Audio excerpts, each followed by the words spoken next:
Everyone.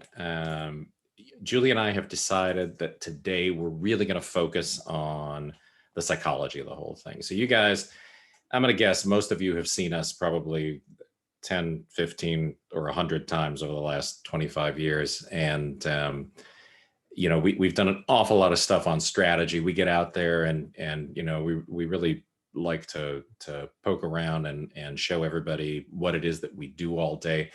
And, what we've learned over time is that, we work with an awful lot of people. We've done just a ton of live stuff and one-on-one stuff and one-on-many kinds of things. And what we've seen is that psychology is really the thing that winds up holding people back. There's a lot of things that get in the way for people of becoming successful in trading. And, when you hear this stuff that 95% or 99% of people who trade the markets or invest the markets wind up losing money over time. I think a big part of that is they're not paying enough attention to their psychology, and they're not trying to figure out how to make trading, which is very counterintuitive and very much not a good psychological fit for the way that human beings are wired. How can we take your psychology and get you to work on it and change it so that it's a good fit for trading? Yeah, we were really excited about the topic of this conference because time management, discipline, and psychology are exactly what we do. So we're going to take you through a day in the life, but also comment as we go and show you some of the stuff that we do and then what it takes to do it. All right, so that's us. For those of you who haven't seen, I'm going to have a very hard time believing we haven't been in front of probably all of you, like I said, 1,000,000 times. But that's us. We started trading back in '97.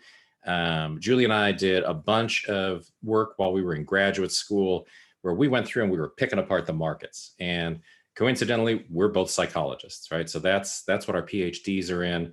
I've got a master's degree in an MBA in international business and finance from the Drucker Center as well. Julie's got a master's in public policy. We've got a bunch of things that sort of fit together in a weird way to make for a really good career in trading. And the stuff that we did in grad school was focused on a lot of the psychology that goes into trading. So we had access to all this data, back in the late '90s, and we had access to the floor of the New York Stock Exchange. And, that's a specialist system, or it was a specialist system where, there was always one guy on the other side of your trades, and it was always the same guy. And that made for some real fascinating number crunching. And we were able, over the course of the years that we were at Claremont, we were able to put together some really good models that took psychology into account. We did big, Mankovas and things to go and factor out the other things that impact your trading, and tried to boil it down to just price action and what it is that volume tells you, what it is that price tells you, and how you can trade without a bunch of indicators and oscillators and things, and how you can just go through and figure out logically what's going to happen in the market next. Researchers publish, right? Graduate students publish, college professors publish. We've done all of that stuff over the years in the form of lots and lots of, journal articles, popular press articles. I've been profiled in a couple of books. I have definitely written my share of books. And it all comes back to that very first one on the left side, Around the Horn, A Trader's Guide to Consistently Scoring in the Markets. It's no longer available. We've pulled it because it's time for a new edition, right? That went through many, many printings. There were about 8 printings of that book over the years. Yeah, update the charts, add some psychology. Psychology, that's what we're going to add. We're going to add lots and lots of psychology, because here's what's different, right? When we started trading, and people would ask, they'd ask us to talk at the money shows or at the traders expos and things. All anybody wanted to know about was strategy. Like, you started talking psychology, they started falling asleep. They just wanted, if you show me something that makes money, then I'll make it fit my psychology. And what we know with 100% certainty is not true. So all of you can get in front of some people who are doing some stuff where, they're making some money, and you think, well, I'm going to be able to replicate exactly what they're doing. And then you go and you can't do it. And the reason you can't do it is it's not a good fit for you. So, we've come around to, in the last several years, focusing pretty heavily on, just why don't these guys want to take a stop? Why, we've got lots of guys who are talented traders who work with us. We've got about 300 people who work with us, and all these traders, the common theme is they'll tinker with the wrong parts of the rules, and then they put themselves in front of risk that they shouldn't be in front of. So you get people who, they've got a trade with a $2 profit objective, and now they put the day trade on, and before you know it, it's $4, $5, $6 against them. You say, well, what are you thinking here? Well, I don't want to take a stop. I really don't want to take a stop because, I think it's going to come back over the course of the day. And then, the worst thing that can happen is it does. And then they get rewarded for doing something that's very risky. And then in the future, they take that risk again and they blow out a trading account. So I want to point out, we're going to start doing our live income trading boot camps again in so excited. June. We're stoked. But the reason this slide is here is to point out to you, if you look around those tables, right? We've done 2 of these a year, with the exception of last year, of course, with COVID, for the last 8 years. We love doing these events. Look around that table. Every person sitting at that table comes from a different walk of life. They come with a different psychology. They've got different hangups. They've got different ideas about money. They have different ideas about risk. There's gamblers. There's people who are super conservative. There's people who would never put a penny out on anything if they didn't feel like it was a sure thing. The common theme there, as you go around the table, whether they're doctors or lawyers or blue collar workers, or there's somebody who's a farmer, or there's somebody who's an electrician, or, we've got somebody from every walk of life who's been through this stuff. The common theme is what you have to do is get them in front of the concepts. Yeah, show them these are the things that will get you in front of opportunity each and every day, but then show them in addition, right, here's what you're going to have to work on in terms of your psychology to be able to go and deploy this stuff and make it work. Because the trading plans that we put out to our guys and the trading plans we train them to put together for themselves, those things are completely detailed, and they show exactly from point A to point B to point C what it is that you should be doing in terms of entry, stop, target, money management. Everything along the way is detailed. Nothing is more frustrating for any of those guys sitting around that table when at the end of the day, they look at what they should have done and find out they didn't do it, and because of that wound up being punished, right? So, the steps to success, we think, are you have to understand the playing field, you have to understand the risks. Then follow that up with, you have to have the strategy, the skills, the tactics. You have to have the discipline, and certainly part of that discipline is you have to have a structured trading plan. You need to know what you're going to do before you're going to do it. You have to have every last detail of the thing worked out, because if you go in and you just start firing off trades, I know you're going to give me the phone call and say, hey, man, this is great. This is so easy. I made $1,000 today. I made $2,000 today. I made 500, whatever I made today. And I'll say to you, well, what do the stops look like on that, or what do the targets look like? I don't know. I just get in and then I get out when I've got my money. That's not a disciplined trader. That's not a guy who succeeds in the long run.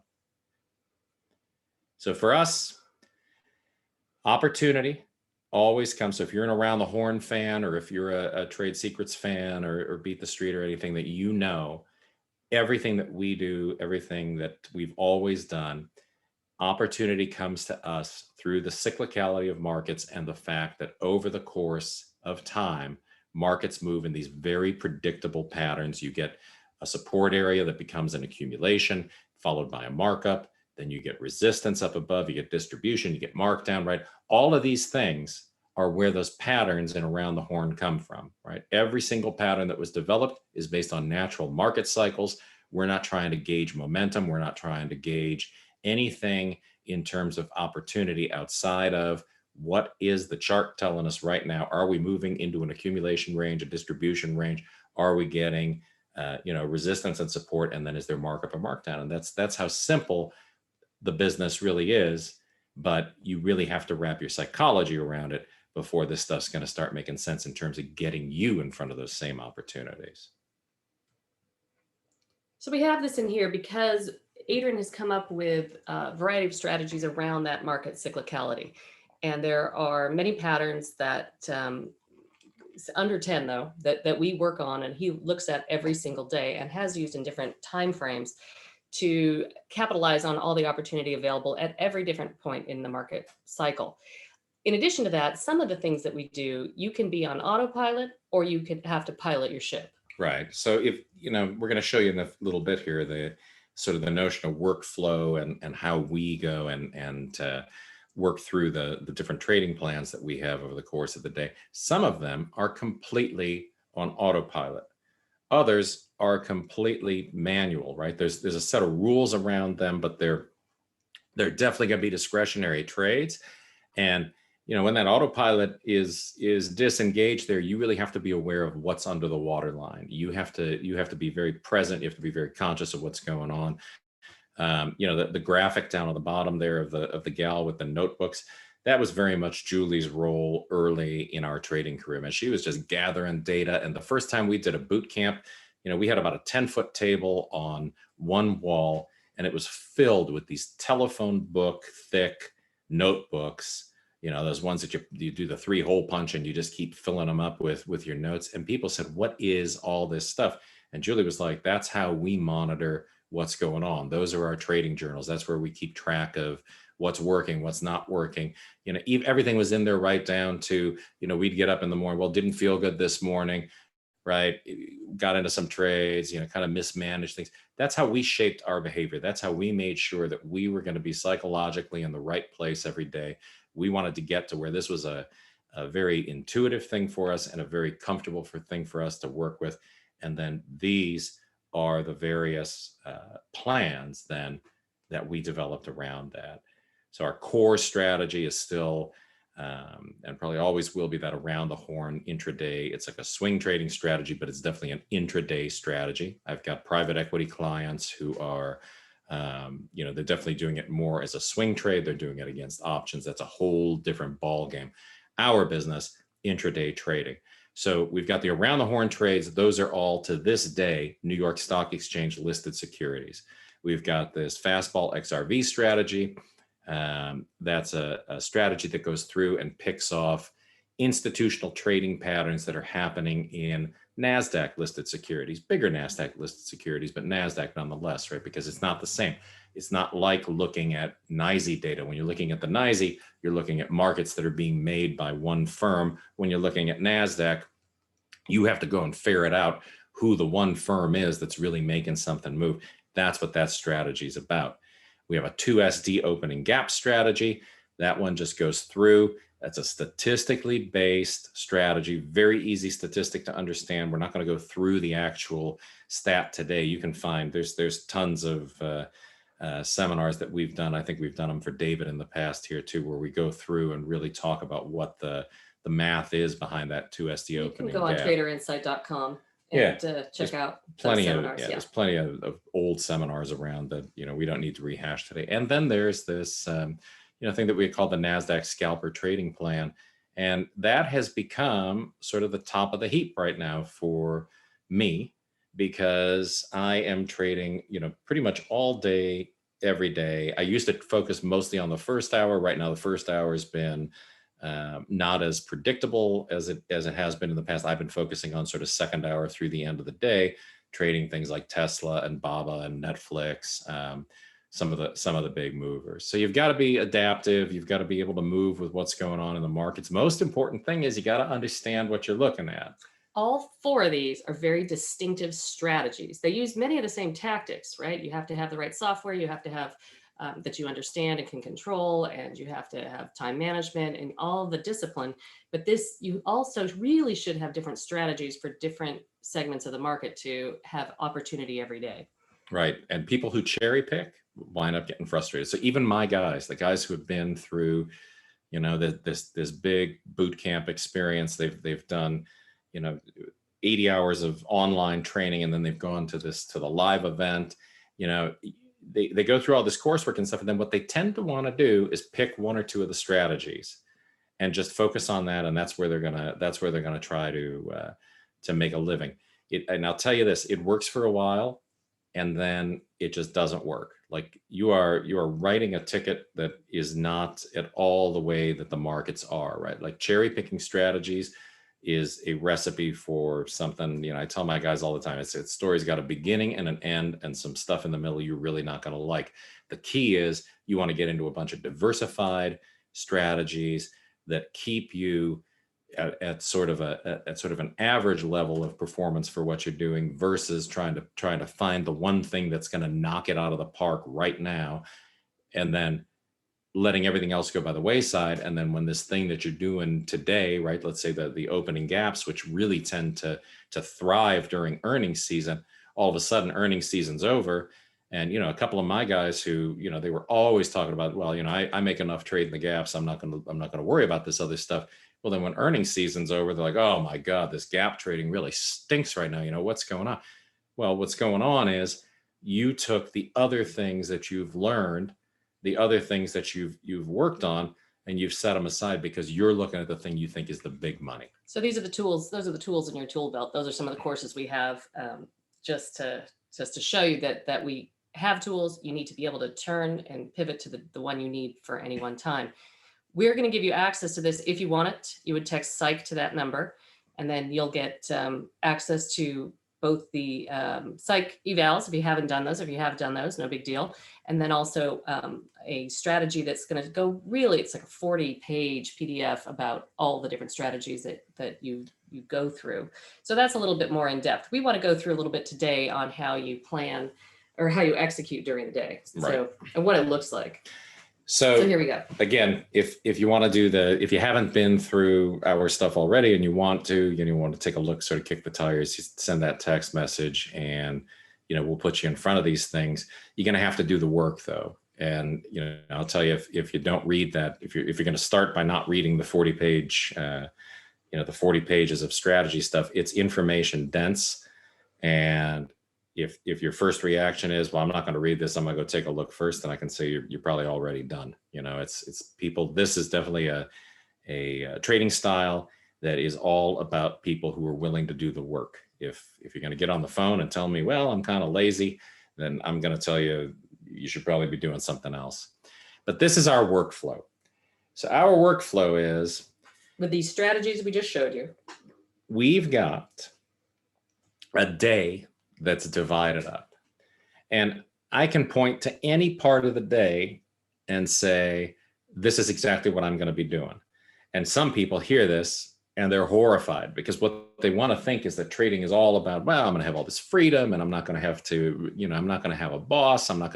You are the boss, and you're going to have to be a tough boss, because in order to succeed, you have to know ahead of time exactly what you're going to do. And you need to have a workflow that gets you moving through these things in a predictable way every single day, so that at any given time, you know exactly what you're going to be doing.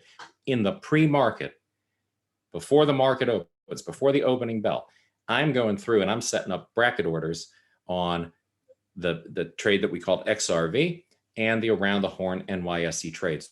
Those are trades that don't need my attention during the day, because he's pre-planned them out the night before. So if you come and try it, or you have tried it, I really think you need to understand it's the night before. So in other words, you have a plan going into the next day, and that's very unusual in this business. Right. Your work has to be done today for tomorrow. Yep. Now that's especially true for us because we're on the West Coast. Oh, gosh. And, we're going to tell you that 6:30 in the morning is not when we are at our best. Right. So I want to be able to take these things. I don't want to try to manage 10 trades first thing in the morning. I just want to take those trades, program them, I set them, and then I forget them. Right. So Julie checks in on those later, because I'll tend to go for a hike. Right. We live in a canyon at the beach. I will take a hike at about 9 a.m. our time. That's noon Eastern, when the market sort of slows down. But those trades set up ahead of time so that we can focus then at the opening bell. We go through and we focus on those Nasdaq trades that we've set up. So Tesla, Apple, Nvidia. Yep, absolutely. Netflix. It used to be all Apple, right? It used to be Yeah. mostly Apple. Now, the Apple trade has, after the split and everything, Apple has slowed down, become a little less predictable in terms of like these $1 swings we were seeing on the open, but they're still there. You just have to shift your attention over to BABA. Right. And that's really giving you the same kind of price action now that Apple was giving you 6-8 months ago. And then a little bit later in the day, right, I'll do those same trades, but then I shift over to Tesla. Like today I did, let's see, 1, 2, 3, 4, 5, 6 Tesla trades, right, on a given pattern that I'm looking for all the time. And this is just here to show you, right? I've got even the first 5 minutes of the day are segmented into what has to happen.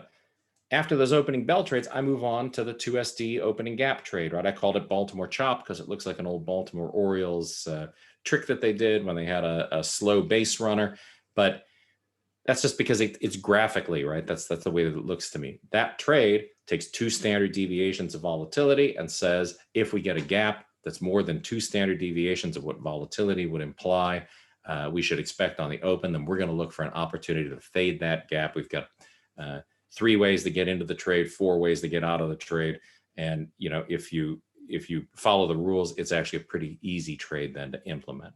And then after the first hour, a lot of what happens is, you know, Julie's just sort of monitoring the NYSE trade, seeing if there's discretionary inflection trades that can happen where she'll go through and do these pivot reversals that we look for, pivot trades. She goes through and does some of the money management manually as opposed to letting the machine take care of it. And then we monitor for more of those, as I said, the Tesla trades and the discretionary stuff. But, you know, look here, this is a trading plan, right? So this is what we're putting together the night before. This is not just some shotgun approach to, okay, well, stock was going down and, you know, there were buyers or sellers going into the close. This is going through and identifying. So for instance, you see their fastball, right? Fastball is just a metaphor for, I've seen an expansion of range, expansion of volume, and I've seen volume by price data that supports the fact that tomorrow, right, we're going to have certain areas that represent inflections, and we're going to have certain areas that represent, you know, places that are sort of make or break for a stock. So we go through and we plan each stock, each trade that we're going to do for the following session exactly the same way. The next day, we go through and take them all. I don't go and look at this plan and say, well, you know, Yum has really been interesting lately, so I'm going to take Yum and I'm just going to focus on that. I'm going to leave PGR and Save and DKS. I mean, these are from a while ago, but the key here is I want to look at everything, right? I want to focus on everything that I've got planned and build something that's diversified over the course of the day, build something that I know has the power of probability on its side. But over the course of the session, the single trader killer that I've seen is the P&L on the screen, where somebody has one position that they're brooding over like a chicken, right? They're just sitting there like a mother hen brooding over that one trade, and they've got that P&L on the screen. And well, I've got, you know, I want my $1,000, or I want my this, or I want my that. It's a recipe for disaster, right? The key to really getting good at this is to get yourself to a place psychologically where you can build out, you know, a diversified set of trades.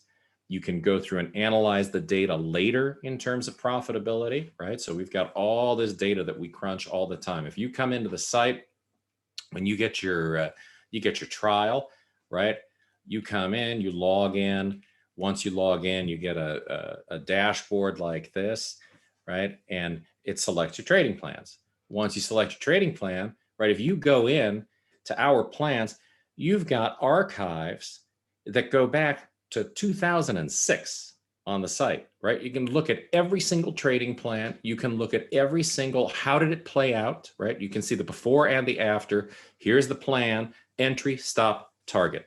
Here's what happened the next day. Did it hit the entry? Yes. Did it hit the stop? Did it hit the target? Did it hit the money management rules, right? All that stuff. You can go back in your trading if you manage your data this way, right? You don't have to be hosting a website to do this. If you're managing your trading this way, you can go back years and figure out what it is that you did right, what it is that you did wrong, right? If your results look different than the results on your spreadsheets of what happened in the market, then you know you're second guessing your plans. You're not following your rules, right? These are the rules that are in our trading plan. Every night. Every single day. Right?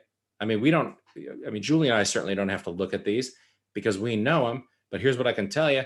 Most of the people who come in and try this stuff don't look at them and they have no clue what they even are, right? Because we know what you guys are looking at. We know exactly where people are going in these documents and on the site. And the one place they never go is to the place that tells them what it is they're supposed to be doing, right? Everybody just wants to come in. Oh, I'm sort of going to see how this goes. Oh, that went good yesterday. Geez, you know, I'm going to do it tomorrow. And then they come in, they do it wrong. And then they get frustrated and don't know, how it is that they're going to solve the thing that's right in front of them, the thing that should be obvious. So everything that you see on those trading plans when you come in, those patterns are the ones that we're in around the horn. Okay, so the patterns have been stable for all the years that we've been trading them. So since 1997, what I can tell you is if you go to a traders expo, you go to a money show, you go to all these places that we meet people. I do speaking for the exchanges and stuff, and we do international things. We've been all over the world talking about this stuff. I have been talking about the same thing since we first went out there and started talking, and that was in 1999, right? 1999 was the first time I was asked to speak. The guys I knew who were there talking about what they were doing, when we started, they were all talking stocks. A year later, they were all talking options. Then a year after that, they were talking futures. Then they were talking Forex. Then they were talking crypto. Then they were talking. The key here is you need to find something that's going to work for you over time. We've never done anything other than what we did on day one. So this stuff has been working since we did the research. This has been working. The reason for it, markets don't change, right? The real cyclicality. Yeah. The real game here is about the markets are cyclical, and this has been the same stuff since they were trading it under the buttonwood tree on Wall Street, right? Since there was no exchange, since the exchange was a bunch of guys who would just gather around and do their exchanging under a tree, nothing has really changed in terms of how you predict what the market's going to do. All right. So what I wanted to do today was take you through, because of the topic of this conference, and show you, in the Bruno Mars, don't believe me, just watch, in Uptown Funk, show you what it looks like. So this happened to be a day in January when I had taken these pictures. That's my actual trading sheet. As Adrian was saying, that's what I used to pull out and put into some notebooks. Now we do most of that electronically. I still murderate my sheet like this every day. So this was the plan from the night before for that Tuesday in January. That top part of the plan are the around the horns that we just showed you, are the patterns he looks at. Those are the most automated trade we do. The next one is a set, also New York Stock Exchange, but they are much more discretionary. There is a max, there's an entry and a target, but the stop is a little more discretionary. We'll talk about that as we go through it. In pencil down there, the Baltimore chops will show you what it is actually a screen that you would get if you were part of that service of what comes for the day. And then on the right is the scalps. That's also a different screen, but I put it all on this sheet so I know what's going on during the day. All right, so that is just a standard trade desk gouge sheet, right? Yep. Gouge, gouge. It gouges down into the plan. If I'm willing to bet that probably half the people who are sitting here today listening to this are my guys, and if you are, and your gouge sheet doesn't look like that every day, you're already not doing the work you need to be doing, right? You need to be able to go back and just look at this sheet and get a nice little summary. That is your trade journal most of the time. Okay, so let's just go through the around the horns one by one. You get that gouge sheet, the cheat sheet, also in the trading plans that I just print that one out, but you get a full sheet every night that looks like this. You can see that this is a short, it has the stock name, it's has the pattern infield fly. And so if, as you're familiar with this, you would know what that means. It says to go short, has the entry stop target, the ratio, right? You need a winning ratio. It's better than 1-to-1, or it gets thrown out. Adrian goes through 1,500 stocks every day by hand. Mm-hmm. So these are just the cream of the crop, and 50% to target. So on the right on the chart, that's what happened on that Tuesday. We were set to go short at that green arrow, and then the yellow arrow is 50% to target, and the blue arrow was target. So that worked well. The red line up there was the stop. Right, and 50% of the target, if you read the money management rules, the way this whole thing works is when you're setting your trade up, 50% of the target, you can have the machine move your stop to break even. 10 cents to the target, you move your stop to that 50% level. Target, we take the target. All right, here's the next one. It is MDP. It's a long, you can see from your sheet. You see also the pivot levels off to the right there, but then you also see your entries and all. This is what happened again. It says ×2 because it went twice. Your first entry was that first green arrow, and your 50%, there's your target. It came back down. This is when we say I keep monitoring them. If your machine doesn't automatically reset, then I go ahead and reset. If you might have popped in on that second green arrow for the second entry, or on the third one of the two, but not both. But you got into that trade because it went below our price and went back up again, went to 50%, and again went to the target. So that was two times the fun. Right. And that's a money management rule for this particular trade. It's like over time, what we discovered when we did our statistical research on all this stuff, 25 years ago, was if you take a first entry and the first entry either goes to the stop or goes to the target, then the thing to do is take a second entry, because the second entry actually has a higher probability of hitting a target than the first one did, right? A third entry, we found in the research, is not likely to hit the profit objective, so we don't do them, right? So this is all about just data, data, data. This is another example here of one. So, this one hits your entry line, never stops you out, but, drifts against you. And, these are the places that your psychology can really mess with you. You got in 1866, your stop wasn't until, 1941. It starts creeping up there, $19.20. You know how many times I've heard people say, well, I took the trade off because, it was moving towards the stop. And I've seen that before, and then when it hits the stop, it's that much more painful. And I'll say, well, but you weren't supposed to stop out. You were supposed to wind up down at the profit objective. And then, well, did you at least get in when it came back down to the line? Well, no, because when it got back down to the line, I was so pissed at myself for getting out early. I just thought, I'm not gonna take this because, now. So all that stuff interferes with you being able then to go and just, efficiently carry out your trading plan. And here you are again. This is the ED. Again, you see the plan. It was a long. You see what's happening.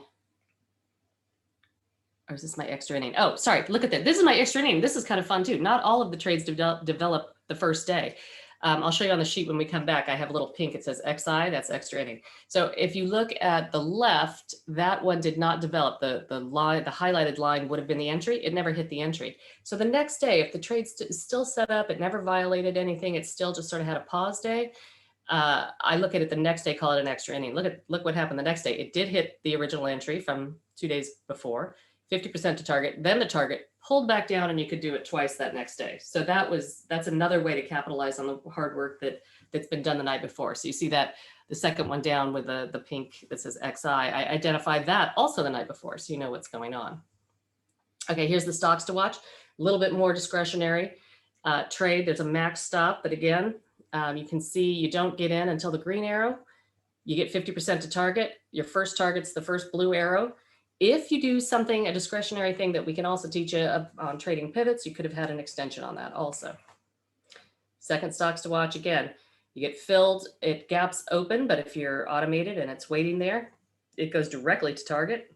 And of course, again, beyond, you could also have done a pivot trade there if you have time, if you have brain space. In our workflow, I might have time, but there's two of us. Adrian's already on to Baltimore Chops and Nasdaq. So we're just happy that this plan performs the way it should. Right. And it's not, it's not a knock the cover off the ball kind of a thing. This is about hitting singles. This is, hit and run, and you're not swinging for the fences. You are definitely, the baseball metaphor here with the New York Stock Exchange stuff that we do is all about capturing incremental gains and trying to be very consistent in how these things line up and how these things then work out for us. Okay, so those are all examples from January because I had those ready to go for you guys. I just wanted to show you, this is today. So this was the plan for today from last night. There were no around the horns, but there were these stocks to watch. Two of those actually went, and you can see the two longs went. GoDaddy hadn't triggered. And you can see there's the long, you sit in it, you're not at your stop. The stop's the bottom dotted line there. On the left, it goes up and hits your profit target. Same thing over with CVS. And then the fatter arrows are just showing you that could have been a pivot trade also. So those are stocks to watch. Is a little more discretionary, so you have a little bit more wiggle room to use your skills, your tactics, really. Yeah. And obviously, it's going to be based on the price of the equity in terms of the range that you're expecting. So something like Vulcan, of course, at $191, that had an unusually large profit objective. For one of these around the horn things, usually the profit target is going to be, anywhere 60 cents, 70 cents, would be a decent profit target on these stocks because they're, they're big dollar stocks, they tend to move, and that can get you then, in front of some bigger opportunity. So this is back to that trading plan. We just want to show you there were 2 fades. Go ahead and show them this is just the theory. Right. So the whole theory with the chop or with the 2SD trade is that when you have an arithmetic mean, which is the black line in the middle of the data there, and then you get a period of high volatility, right, where you're going out 2 standard deviations, you're two standard deviations away from the mean. What that implies statistically for you statisticians out there is that you're going to have a reversion toward the mean. It doesn't mean you're going to close the gap. It doesn't mean that you're going to get all the way back down into yesterday's range, or that you're going to go anywhere in particular. All it means is you're going to move back toward the average before you get whatever the rest of the move is going to be.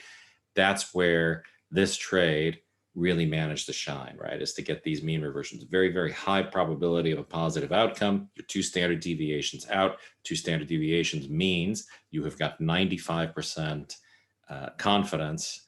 It's a 95% confidence interval of the mean that says you're going to move back toward, at least back toward 1 standard deviation, if not back to the actual arithmetic average. So here is that day again. And, I'm going to show you the ones from today too, just so you can see. But, that day you can see I marked in, I usually highlight these in the morning. That's what the screen looks like. For the guys, that's our scanner, right? You'll see the scanner if you're doing that trial, right? If you haven't done a trial before. And in this case, right, GE and RTX were the ones that I marked. I prefer the short side on the chops. I'll tell you, they tend to fall faster than they rise, right? And you can see here, right, they're simple patterns. The GE pattern there is called a trap door, where you're looking for price to fall out and give you logical profit objectives. RTX, really the better setup here, $70.16. It's what I call a 1, 2, 3 setup. It's that the lows keep getting higher after the gap. So you're moving further and further into the 2 standard deviation move. You might even be out 3 standard deviations. At that point, you've got 99% confidence around that mean that you're going to move back. And in this case, your first target is going to be the low of that first bar, or the open of that first bar of trading, and your secondary target, the low of the first bar of trading.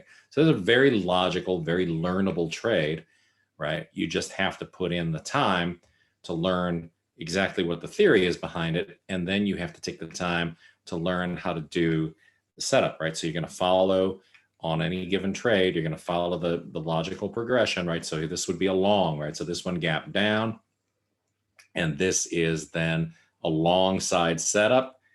And in this case, what you're doing is you learn to identify where the logical inflections are going to be, and then you map it out.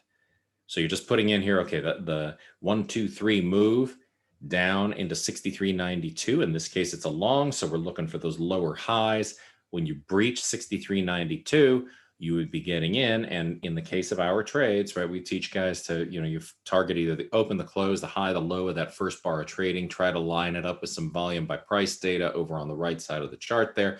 If you have all these things in place, then what you can do, put together your trade, figure out where your stop loss is going to be, and bracket the order up. So, you just take your parameters and you plug them in. So you've got an entry price. That's your stop price, right? So this is always language that's tough, for people who haven't been around trading for very long. Back in the days of being down on the floor, right? Get me in 63.94 stop, right? I want to buy 63.94 stop. That just means that's the activation price. That's where I want something to happen. At $63.94, I want to buy this stock, and I'm going to put in my sell for a profit. That's my target. I'm going to put in my stop loss, right? That's where I'm going to get out if it goes against me. That's down in the bottom of that range on the number 4 bar there, right below the open. And if all these things happen, right, if I get triggered in 63.94, that limit price is the worst price I'm willing to accept. I'm always going to have a very tight limit there because these tend to wiggle right around that entry price. And then the trade takes care of itself, right? So people always say, well, how are you going to manage 3 of these things in the morning? You're going to manage them in the morning because the worst thing you can do psychologically is sit there and brood over them. What you need to do is set up a bunch of trades, right, that you've got all the confidence of your convictions and you know that these are trades you want to take. Why on earth would you ever just set up one and then sit there and stare at it? It doesn't do it. You staring at it isn't going to influence that trade one bit. You setting up a bracket and then moving on to the next one and saying, okay, well, where's my bracket going to be on that? And then moving on to the next one on a day like today, right, where you had all these opportunities, makes it manageable. Just so happens ATVI was the only one that made sense this morning as far as, what I saw when I was looking at these. The longs weren't set up very nice. And when you get this many, first off, you need to screen through this stuff in a big hurry. Right. This is 5 minutes in, if you remember our timeline. 5 minutes in, I have shifted my focus and I am looking at this screen right here. And when I see a ton of opportunities like this, first thing I do, drop down to those red ones. That's the short side. And I want to see an asterisk next to the symbol so that I know it's earnings. And once I know it's earnings and I know it's on the short side of the market, that's the first thing that I'm going to pay attention to. Then I'll go and take a look at, right, the Amerisource Bergens and Cerner and Lumber Liquidators and all that stuff up top there. I'll go to those as sort of my secondaries, but my first focus is going to be on the shorts, and I'm going to eliminate things like ATNX at $4.90, right? Probably if I pop that one into my trading software, it's going to tell me that security is not borrowable at that price level. I'm going to look at the spreads, right? A 6-cent spread on the open on something like ATVI that's trading up in the 90s. That's going to go right to the top of my list. Whereas something like, Caesars over there at 103, 25-cent spread, that's going to be a secondary for me as well, right? I want things that are going to be really manageable right around the open. On those longs, look at the spreads, right? Amerisource Bergen, dollar, Cerner, 85 cents, right? You go right down that list and, it's $1.60 spread on something, $1.16. Those are, I have to give up so much probably to get into it. And then if it ticks against you twice, right? If it just ticks on the other side of the spread twice, very likely the spread on the bid side of the book is going to be just as big. And now you're going to be down $2 or $3 right away. This is a real simple matter of just putting yourself in front of the opportunity that makes sense. This morning, ATVI was that opportunity, right? And this is how that one's set up. It was a really simple trade. You had a 1, 2, 3 climb off the open. That tells you we're looking for the mean reversion to the downside.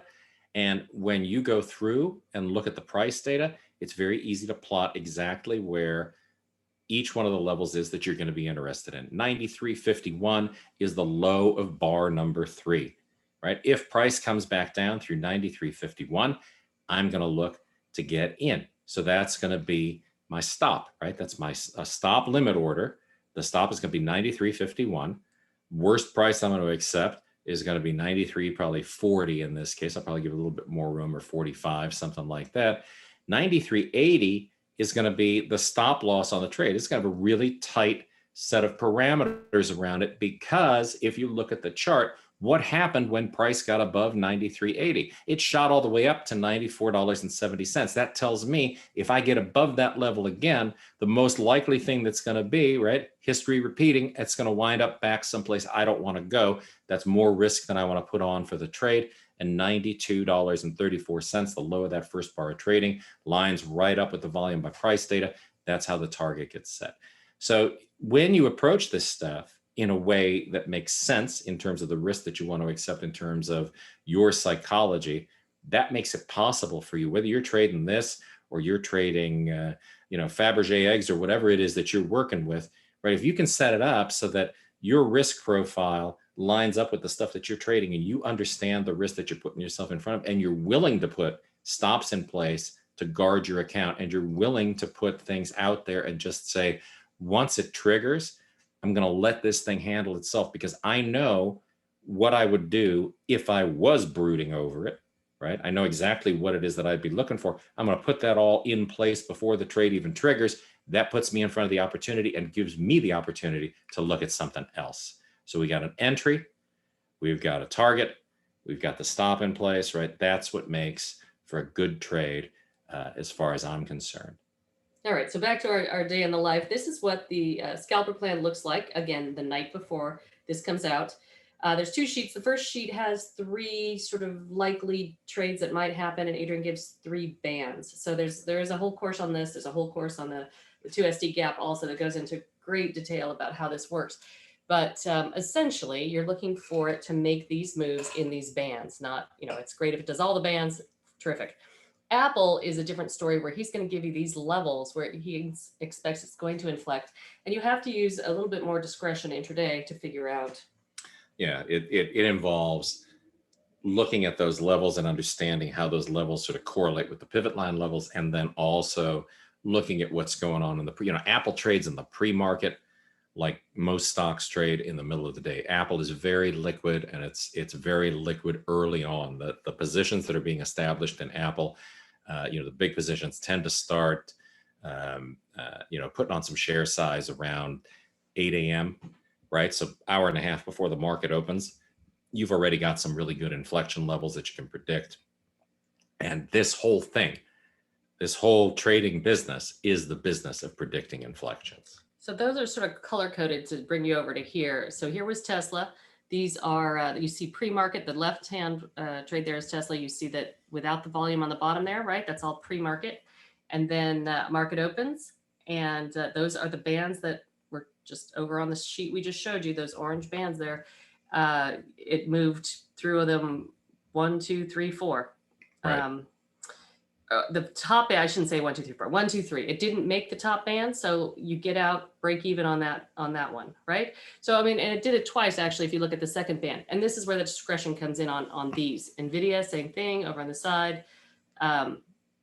Again, in gray, these were the lines are what were from the plan, and these give you the opportunities to enter and exit.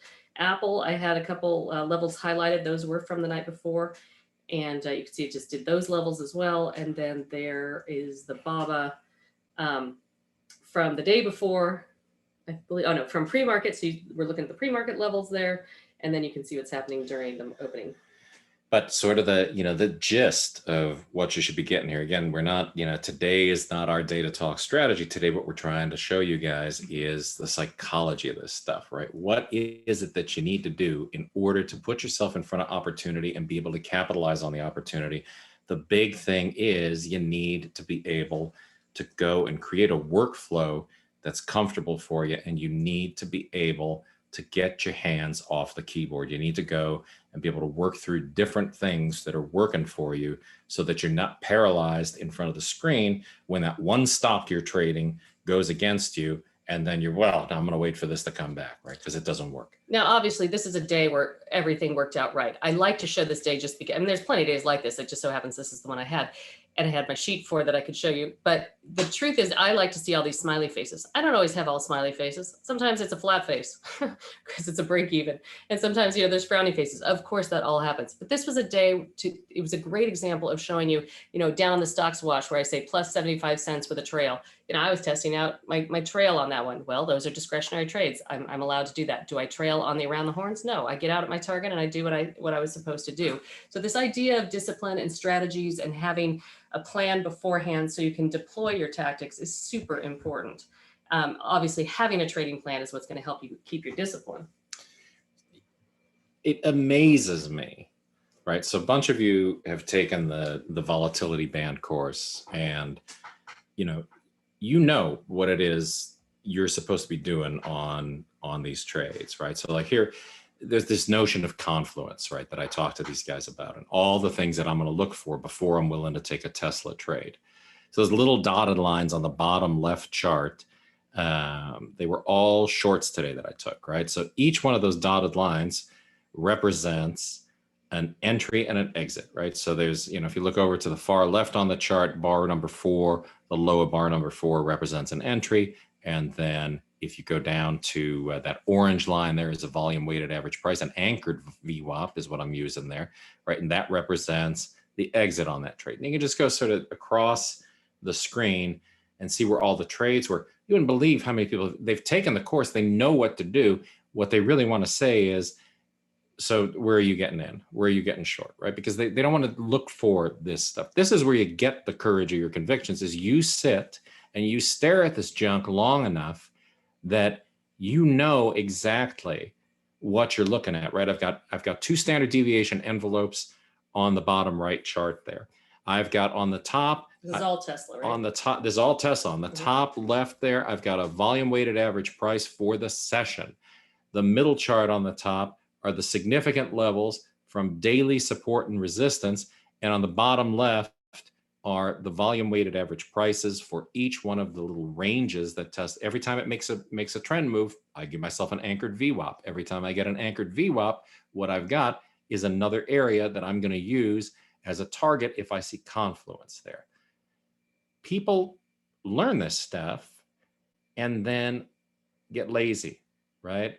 They just want to see the money. They don't want to go through and do the work. They want to ask me. Now, I've intentionally stayed away from our guys for, I needed a little brain space, right? So we went, we've got another property down at the beach in Orange County on Balboa Island. So we went down there and I swung a hammer for a couple of weeks and just fixed some stuff and did some stuff. And I was like, these guys need to not want me to tell them what I'm doing, right? I'm not looking to foster dependence. I'm looking to foster excellence. I want people to go and know what they're doing, right? And do it because they've taken the time to study and they've taken the time to understand how this stuff works. And now they can go do it for themselves, right? And that's always so much better, right? Psychologically, than you're doing something because you got an email from some guy in Pacific Palisades, California that said, here's what he's going to do tomorrow. It's always, always better to know how to do it for yourself. So again, we're talking about the psychology of master traders. I'm amassing all this information. I'm putting together this big course. It's a psychology course, but it's really this. It's going to be this amazing interactive workshop. It's like a 6-session.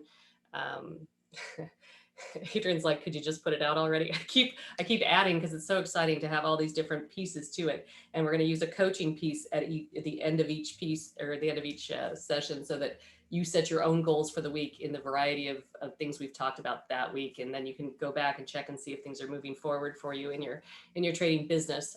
There's also going to be some business stuff in there. But anyway, as I go through all this stuff, all this material, this is what it is all sort of distilled down to. And what it requires to be a master trader is understanding the environment, right? So the environment you're in and the environment you're trading in.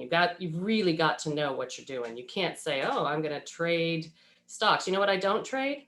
Crypto. I don't know what it is. I'd have to really do some information gathering before I did that. Understand what you're doing, because I understand stocks. If you're doing anything else, know that you know what it is. You also have to be performance ready. So we did a lot of performance psychology research and worked with some folks. And you have to be ready in your body, your brain, and your mind, like any trained athlete, to go in there and trade. And you're going to have a plan, which includes a strategy, and you have to deploy your plan. You've got to have skills, tactics, tools. To get there, you got to align your brain, body, and mind. You've got to get those 3 things together. It's really helpful if you use a coach or a program so you get a boost. One of the performance psychologists I was talking to who does athletes and elite performers like musicians or pianists or such was saying that you don't start from square one. You learn from what's come before you. So if there are coaching things or methods to get moving, that's what you use. Social support always helps a lot.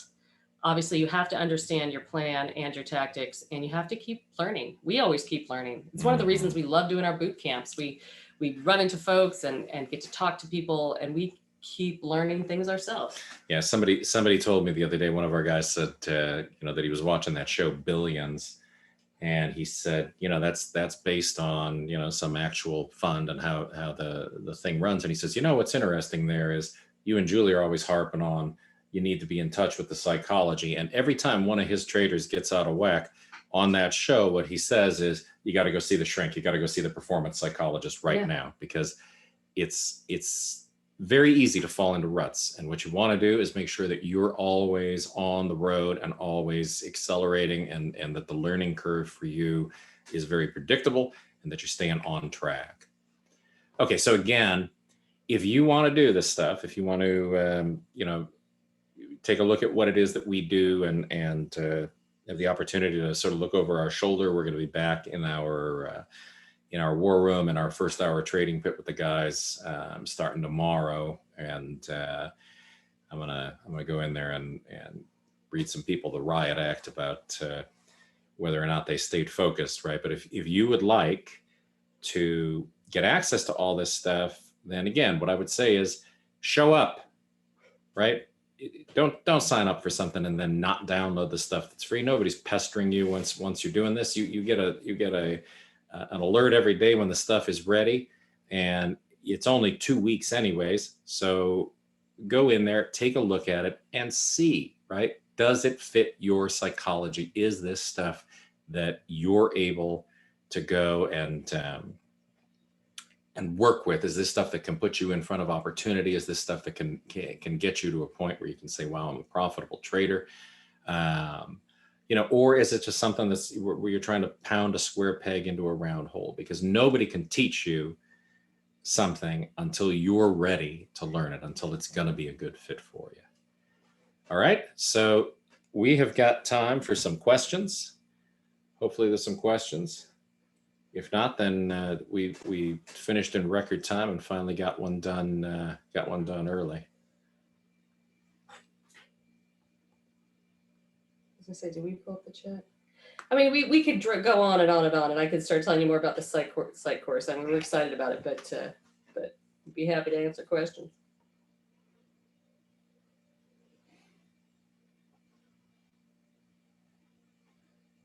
Well, yeah, I'll tell you what, a complementary style as a couple is going to be super important in trading. So the trading room is open from Bibbs. How are you doing there?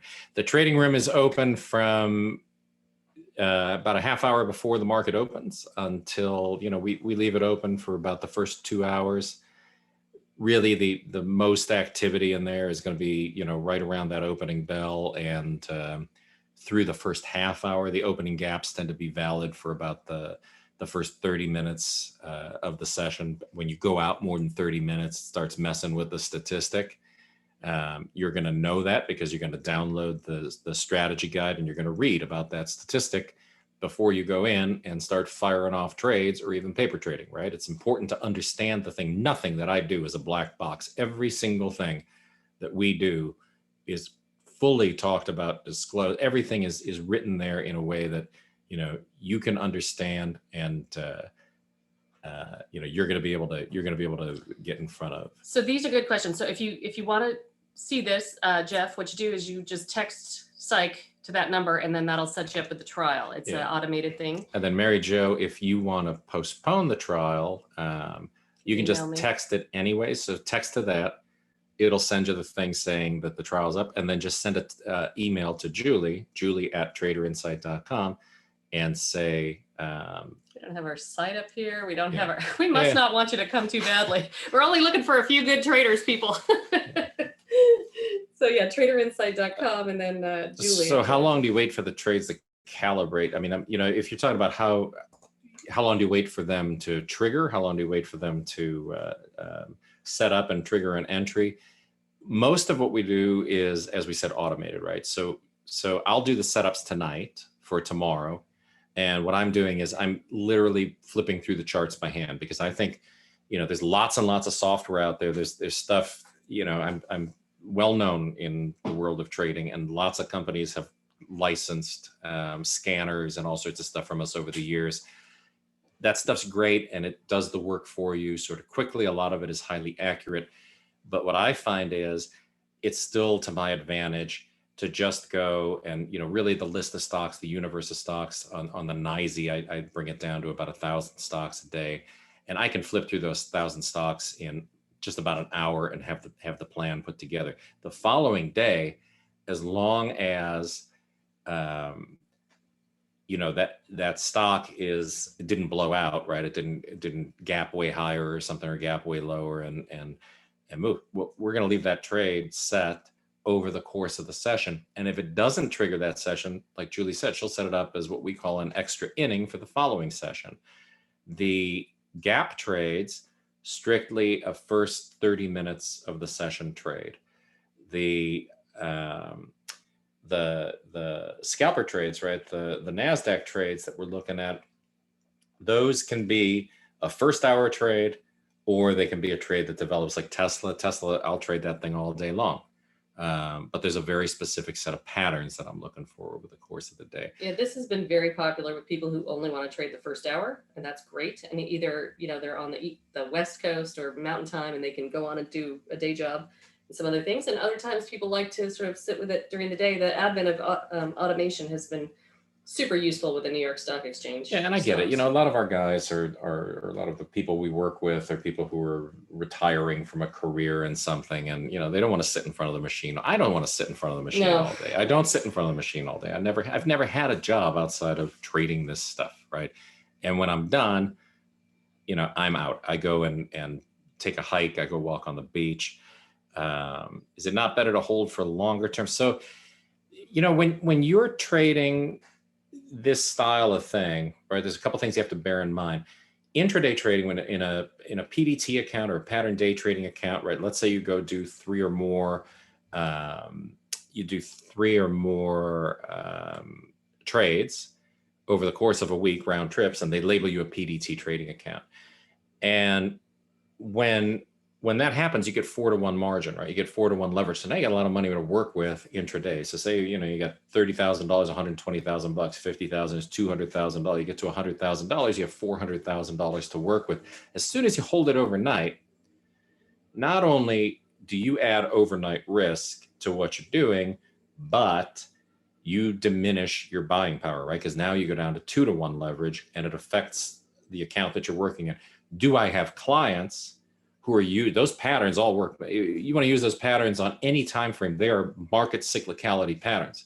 Yeah. I've got an institutional client. I've got a family office client. Matter of fact, if you go to TradeOutLoud and go down to the bottom, I interview my clients sometimes. I take them out for a drive in the Porsche, put the top down, and just talk to them about what they're doing.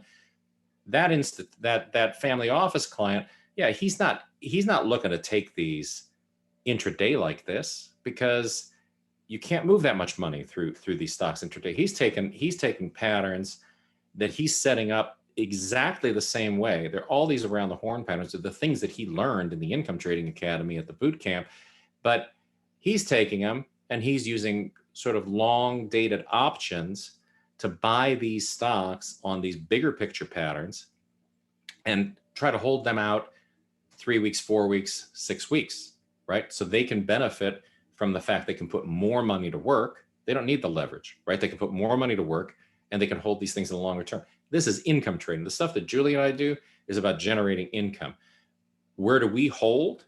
If you want to know, it's in real estate, not REITs, hard real estate, hard assets, Southern California real estate, right? Prime real estate. Those are the things that we've been interested in investing in. It's all about what you want to do, right? Where are you going to build your future investment portfolio versus, your income trading. This is stuff only because you're the only one who knows your own situation. Well, and this is just something people layer on to what they're already doing, right? So yes, most people do have an investment or a retirement account. They layer this on as a strategy for income. This has always been an income strategy for us, not a wealth building, right? But other people, as Adrian's saying, have used it in options to do swing trades and others. So that all works well too. So I'm gonna, Jeff, because I like the question there. I like people who say they want to be prepared.